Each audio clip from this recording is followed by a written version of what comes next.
ओम शांति। 24 जुलाई 2025 की प्रातः मुरली में बाबा ने कहा, मीठे बच्चे, तुम इस पढ़ाई से अपने सुखधाम जाते हो वाया शांति धाम। यही तुम्हारी एम ऑब्जेक्ट है, यह कभी नहीं भूलनी चाहिए। मीठे बच्चे, तुम इस पढ़ाई से अपने सुखधाम जाते हो वाया शांति धाम। यही तुम्हारी एम ऑब्जेक्ट है, यह कभी नहीं भूलनी चाहिए। प्रश्न है, तुम बच्चे साक्षी होकर इस समय ड्रामा की कौन सी सीन देख रहे हो? उत्तर है, इस समय ड्रामा में टोटल दुख की सीन है। अगर किसी को सुख है भी तो अल्पकाल कागविष्ठा समान, बाकी दुख ही दुख है। तुम बच्चे अभी रोशनी में आए हो, जानते हो सेकंड बाय सेकंड बेहद सृष्टि का चक्र फिरता रहता है। एक दिन ना मिले दूसरे से, सारी दुनिया की एक्ट बदलती रहती है, नई सीन चलती रहती है। गीत बजा है जो पिया के साथ है। ओम शांति, डबल ओम शांति। एक बाप स्वधर्म में टिके हुए हैं, दूसरा बच्चों को भी कहते हैं अपने स्वधर्म में टिको और बाप को याद करो। अगर कोई ऐसे कह ना सके कि स्वधर्म में टिको, तुम बच्चों की बुद्धि में निश्चय है, निश्चय बुद्धि विजयंती, वही विजय पाएंगे। काहे की विजय पाएंगे? बाप के वर्षे की। स्वर्ग में जाना यह है बाप के वर्षे की विजय पाना, बाकी है पद के लिए पुरुषार्थ। स्वर्ग में जाना तो जरूर है। बच्चे जानते हैं यह छीछी दुनिया है, बहुत अथाह दुख आने वाले हैं। ड्रामा के चक्र को भी तुम जानते हो। अनेक बार बाबा आया हुआ है पावन बनाए सभी आत्माओं को मच्छरों सदृश ले जाने, फिर खुद भी निर्वाण धाम में जाकर निवास करेंगे। बच्चे भी जाएंगे। तुम बच्चों को यह तो खुशी रहनी चाहिए, इस पढ़ाई से हम अपने सुखधाम जाएंगे वाया शांति धाम।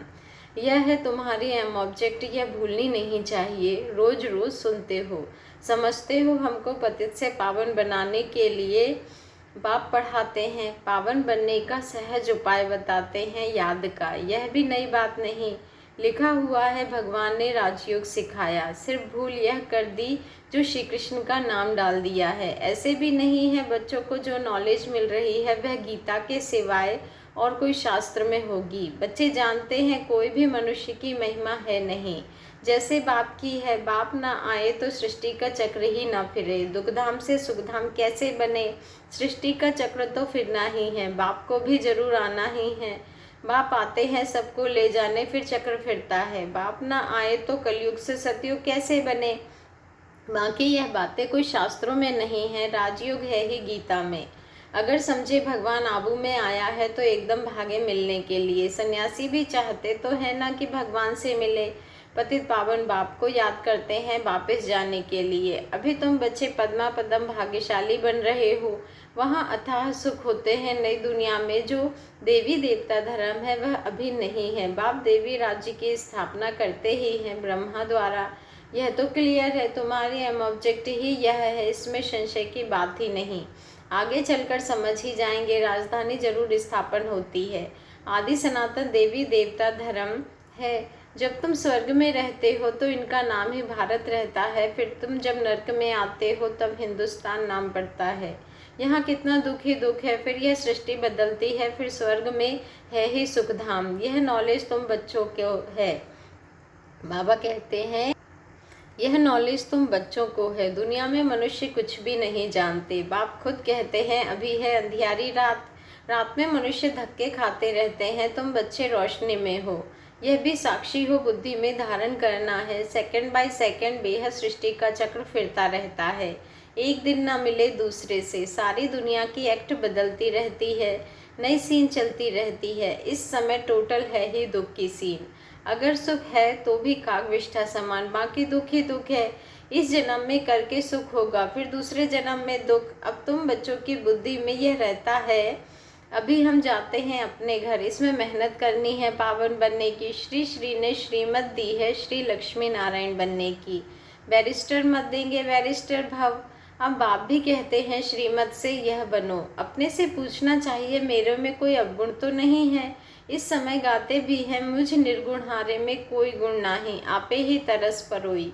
तरस अर्थात रहम। बाबा कहते हैं बच्चे मैं तो किसी पर रहम करता ही नहीं हूँ, रहम तो हर एक को अपने पर करना है। यह ड्रामा बना हुआ है बेरहमी। रावण तुमको दुख में ले जाते हैं, यह भी ड्रामा में नूंद है, इसमें रावण का भी कोई दोष नहीं। बाप आकर सिर्फ राय देते हैं, यही उनका रहम है। बाकी यह रावण राज्य तो फिर भी चलेगा।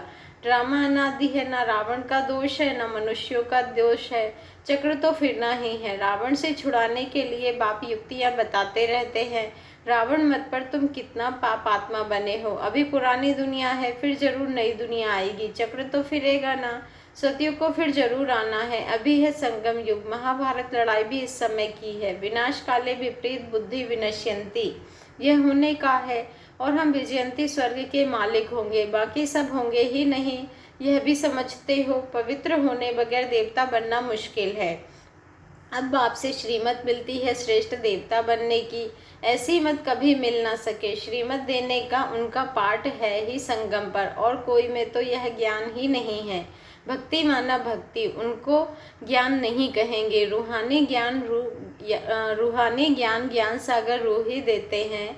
उनकी ही महिमा है ज्ञान का सागर, सुख का सागर। बाप पुरुषार्थ की युक्तियाँ भी बताते हैं।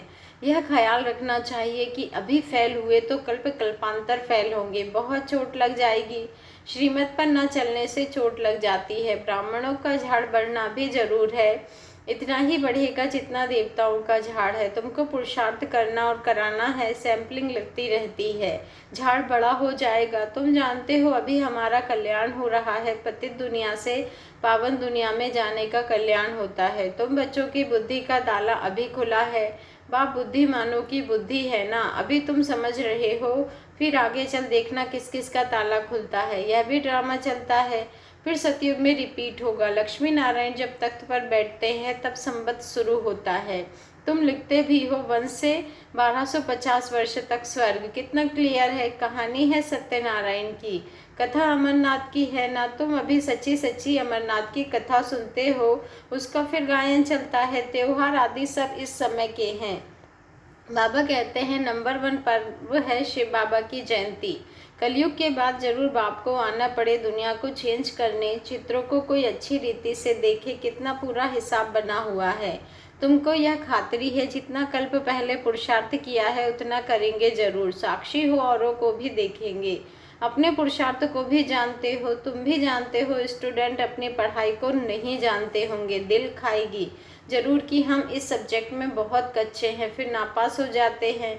इम्तिहान के टाइम जो कच्चे होंगे उनकी दिल धड़कती रहेगी। तुम बच्चे भी साक्षात्कार करेंगे, परंतु नापास तो हो ही गए, कर क्या सकते हैं। स्कूल में नापास होंगे तो संबंधी भी नाराज़, टीचर भी नाराज़ होता है। कहेंगे हमारे स्कूल में कम पास हुए तो समझा जाएगा कि टीचर इतना अच्छा नहीं, इसलिए कम पास हुए। बाबा भी जानते हैं सेंटर्स पर कौन कौन अच्छी टीचर है, कैसे पढ़ाती है, कौन कौन अच्छी रीति पढ़ा कर ले आती है, सब मालूम पड़ता है। बाबा कहते बादलों को लाना है। छोटे बच्चों को ले आएंगे तो उनमें मोह रहेगा। अकेला निकल कर आना चाहिए तो बुद्धि अच्छी रीति लगी रहे बच्चों को, तो वहाँ भी देखते रहते हैं। बाप कहते हैं यह पुरानी दुनिया तो कब्रिस्तान होनी है। नया मकान बनाते हैं तो बुद्धि में रहता है ना हमारा नया मकान बन रहा है। धंधा आदि तो करते रहते हैं, परंतु बुद्धि नए मकान तरफ रहती है। चुप कर तो नहीं बैठ जाते। वह है हद की बातें, यह है बेहद की बात। हर कार्य करते हुए स्मृति रहे कि अभी हम घर जाकर फिर नई राजधानी में जाएंगे तो अपार खुशी रहेगी। बाप कहते हैं बच्चे अपने बच्चों आदि की संभाल भी करनी है, परंतु बुद्धि वहाँ लगी रहे। याद न करने से फिर पवित्र भी नहीं बन सकते। याद से पवित्र, ज्ञान से कमाई। यहाँ तो सब है पति, दो किनारे हैं। बाबा को खेवैया कहते हैं, परंतु अर्थ नहीं समझते। तुम जानते हो बाप उस किनारे ले जाते हैं। आत्मा जानती है हम अब बाप को याद कर बहुत नज़दीक जा रहे हैं। खिवैया नाम भी अर्थ सहित रखा है ना, यह सब महिमा करते हैं। नैया मेरी पार लगाओ। सतयुग में ऐसे कहेंगे क्या, कलयुग में ही पुकारते हैं। तुम बच्चे समझते हो, बेसमझ को तो यहाँ आना नहीं है। बाप की सख्त मना है, निश्चय नहीं तो कभी नहीं ले आना चाहिए। कुछ भी समझेंगे नहीं। पहले तो 7 रोज का कोर्स दो, कोई को तो 2 रोज में भी 3 लग जाता है। अच्छा लग गया तो फिर छोड़ेंगे थोड़े ही, कहेंगे हम 7 रोज और भी सीखेंगे। तुम झट समझ जाएंगे यह स्कूल का है। तेज बुद्धि जो होंगे वह कोई बात की परवाह नहीं करेंगे। अच्छा, एक नौकरी छूट जाएगी, दूसरी मिलेगी। बच्चे दिल वाले जो होते हैं उनकी नौकरी आदि छूटती ही नहीं है, खुद ही बंडर खाते हैं। बच्चियां कहती हैं हमारे पति की बुद्धि फेरो। बाबा कहते हैं मुझे मत कहो, तुम योग बल में रह फिर बैठ ज्ञान समझाओ। बाबा थोड़े ही बुद्धि को फेरेंगे, फिर तो सभी ऐसे धंधे करते रहेंगे जो रस्म निकलती है उनको पकड़ लेते हैं। कोई गुरु से किसको फ़ायदा हुआ सुना तो बस उनके पीछे पड़ जाते हैं। नई आत्मा आती है तो उनकी महिमा तो निकलेगी ना, फिर बहुत फॉलोअर्स बन जाते हैं। इसलिए इन सब बातों को देखना नहीं है, तुमको देखना है अपने को, हम कहाँ तक पढ़ते हैं। यह तो बाबा डिटेल में जैसे चिट-चैट करते हैं, सिर्फ कह देना, बाकी सिर्फ कह देना। बाप को याद करो, यह तो घर में भी रहकर कर सकते हो, लेकिन ज्ञान का सागर तो जरूर ज्ञान ही देंगे ना। यह है मुख्य बात। मन मना भव, साथ में सृष्टि के आदि मध्य अंत का राज भी समझाते हैं। चित्र भी तो इस समय बहुत अच्छे अच्छे निकले हैं, उनका भी अर्थ बाप समझाते हैं। विष्णु की नाभि से ब्रह्मा को दिखाया है, त्रिमूर्ति भी है, फिर विष्णु की नाभि से ब्रह्मा, यह फिर क्या है? बाप बैठ समझाते हैं यह राइट है या रॉन्ग है। मनो में चित्र भी डेट बनाते हैं ना। कोई कोई शास्त्रों में चक्र भी दिखाया है, परंतु कोई ने कितनी आयु लिख दी है, कोई ने कितनी, अनेक मत है ना। शास्त्रों में हद की बातें लिख दी है। बाप बेहद की बात समझाते हैं कि सारी दुनिया में है रावण राज्य, यह तुम्हारी बुद्धि में ज्ञान है। हम कैसे पतित बने, फिर पावन कैसे बनते हैं, पीछे फिर और धर्म आते हैं, अनेक वैरायटी है, एक ना मिले दूसरे से। एक जैसे फीचर्स वाले तो दो हो ना सके, यह बना बनाया खेल है जो रिपीट होता रहता है। बाप बच्चों को बैठ समझाते हैं टाइम थोड़ा होता जाता है, अपनी जांच करो, हम कहाँ तक खुशी में रहते हैं। हमको कोई विकर्म नहीं करना है, तूफान तो आएंगे। बाप समझाते हैं बच्चे अंतर्मुखी होकर अपना चार्ट रखो तो जो भूले होती है उनका पश्चाताप कर सकेंगे। यह जैसे योग बल से अपने को माफ़ करते हो ना, बाबा कोई क्षमा या माफ़ नहीं करते। ड्रामा में क्षमा अक्षर ही नहीं है, तुमको अपनी मेहनत करनी है। पापों का दंड मनुष्य खुद ही भोगते हैं, क्षमा की बात ही नहीं। बाप कहते हैं हर बात में मेहनत करो। बाप बैठ युक्ति बताते हैं आत्माओं को, बाप को बुलाते हो पुराने रावण के देश में आओ, हम पतितों को आकर पावन बनाओ, परंतु मनुष्य समझते नहीं। वह है आसुरी संप्रदाय, तुम हो ब्राह्मण संप्रदाय, देवी संप्रदाय बन रहे हो। पुरुषार्थ भी बच्चे नंबरवार करते हैं, फिर कह देते इनकी तकदीर में नहीं, इनकी तकदीर में इतना ही है। अपना टाइम वेस्ट करते हैं, जन्म जन्मांतर कल्प कल्पांतर उच्च पद पा नहीं सकेंगे।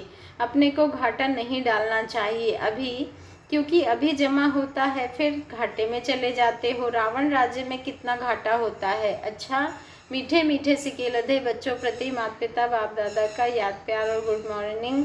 रूहानी बाप की रूहानी बच्चों को नमस्ते, और हम रूहानी बच्चों की रूहानी बाप दादा को दिल से याद प्यार गुड मॉर्निंग और नमस्ते। शुक्रिया बाबा, शुक्रिया। धारणा के लिए मुख्य सार है, फर्स्ट पॉइंट है अंतर्मुखी बन अपनी जांच करनी है। जो भी भूलें होती हैं उनका दिल से पश्चाताप कर योग बल से माफ़ करना है, अपनी मेहनत करनी है। सेकंड पॉइंट है बाप की जो राय मिलती है उस पर पूरा चलकर अपने ऊपर आपे ही रहम करना है। साक्षी हो अपने व दूसरों के पुरुषार्थ को देखना है, कभी भी अपने आप को घाटा नहीं डालना है। वरदान है विश्व कल्याण की भावना द्वारा हर आत्मा की सेफ्टी के प्लान बनाने वाले सच्चे रहमदिल भव। विश्व कल्याण की भावना द्वारा हर आत्मा की सेफ्टी के प्लान बनाने वाले सच्चे रहमदिल भव। आज का स्वमान है मैं सच्ची रहमदिल आत्मा हूँ। वर्तमान समय कई आत्माएं अपने आप ही स्वयं के अकल्याण के निमित्त बन रही है। उनके लिए रहमदिल बन कोई प्लान बनाओ। किसी भी आत्मा के पार्ट को देखकर स्वयं हलचल में नहीं आओ, लेकिन उनकी सेफ्टी का साधन सोचो। ऐसे नहीं कि यह तो होता रहता है, झाड़ को तो झड़ना ही है, नहीं। आए हुए विघ्नों को खत्म करो। विश्व कल्याणकारी व विघ्न विनाशक का जो टाइटल है उस प्रमाण संकल्प वाणी और कर्म में रहमदिल बन वायुमंडल को चेंज करने में सहयोगी बनो। आज का स्लोगन है कर्मयोगी वही बन सकता है जो बुद्धि पर अटेंशन का पहरा देता है। कर्मयोगी वही बन सकता है जो बुद्धि पर अटेंशन का पहरा देता है। आज का अव्यक्त इशारा है संकल्पों की शक्ति जमा कर श्रेष्ठ सेवा के निमित्त बनो। लास्ट में फाइनल पेपर का क्वेश्चन होगा। सेकंड में फुल स्टॉप, इसी में ही नंबर मिलेंगे। सेकंड से ज़्यादा हो गया तो फेल हो जाएंगे। एक बाप और मैं, तीसरी कोई बात ना आए। ऐसे नहीं यह कर लूँ, यह देख लूँ, यह हुआ नहीं हुआ, यह क्यों हुआ, यह क्या हुआ, ऐसा कोई भी संकल्प आया तो फाइनल पेपर में पास नहीं होंगे। अच्छा, ओम शांति। शुक्रिया बाबा, शुक्रिया।